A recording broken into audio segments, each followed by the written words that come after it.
All right, what's your name? My name is Paul. How old are you? 32. Are you homeless? Yep, currently. How long have you been homeless for? It's been going on about 6 months. About 6 months. Yep. And how did you become homeless? Well, when I got released from prison, I did 9 months in prison on probation violation, and when I got out, I didn't have anywhere to go. 9 months in prison. What'd you get locked up for? I got into an argument, which led to a fight with a guy at a convenience store a couple years ago, and as a result of the conviction, they put me on a felony probation, and I violated, and they sent me to prison. And when you got out, you just didn't really have any place to go? No resources, no family around to speak of. Okay, so we are here in LA. Do you not have any family in LA? Well, distant relatives, but not anybody that I can immediately, just call on. Right. Kind of my own, yeah. I got you. And so how do you support yourself?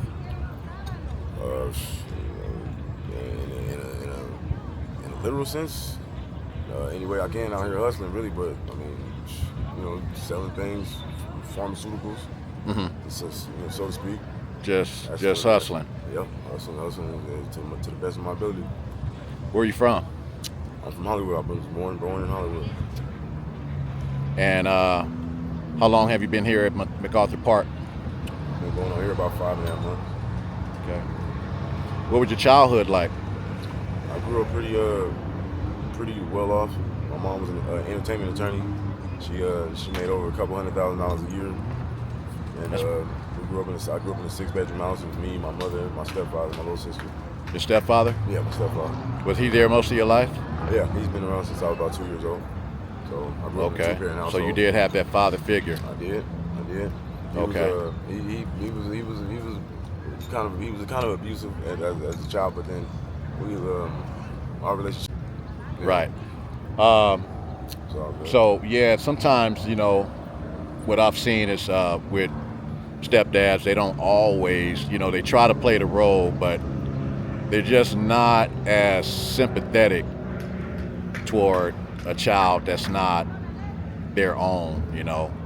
But having a stepdad is better than not having anything at all, because you probably did learn something from him. Absolutely. What did you learn from him? You know what? As far as life lessons go, more being an honest man. I've been trying to be an honest man, like morals, basically, like having a strong ethical code, like not being a scammer or a liar or not trying to cheat people all the time, not waking up in the morning and thinking the first thought in your head is how can I get over on somebody, because he was a rough character, but he was also a very honest and fair person. Well, sometimes that's what you need, little firmness, firmness and sensitive at the same time. Absolutely. Yeah. So what do you have any plans to try to make things better for yourself, or what? Well, see. But what are your plans, if you have any? Let's see. That's the catch-22 in my situation at the moment, because I have family that live in Fresno, and they are extremely adamant about me coming out there to come stay with them and how it would be a benefit. Wow, that sounds like a bet. But at the same time, it's just like I feel like I can't go to my family like this.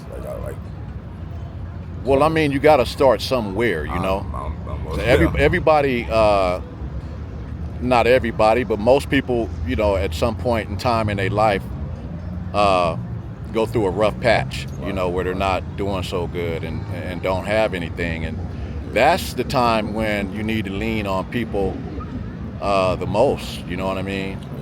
You got to sometimes you just put that pride aside, and take the help, that's offered to you and utilize it, you know what I mean, and make it work for you, you know what I mean? So, unless there's something else going on with that, like maybe you don't get along with the family. It's not that. I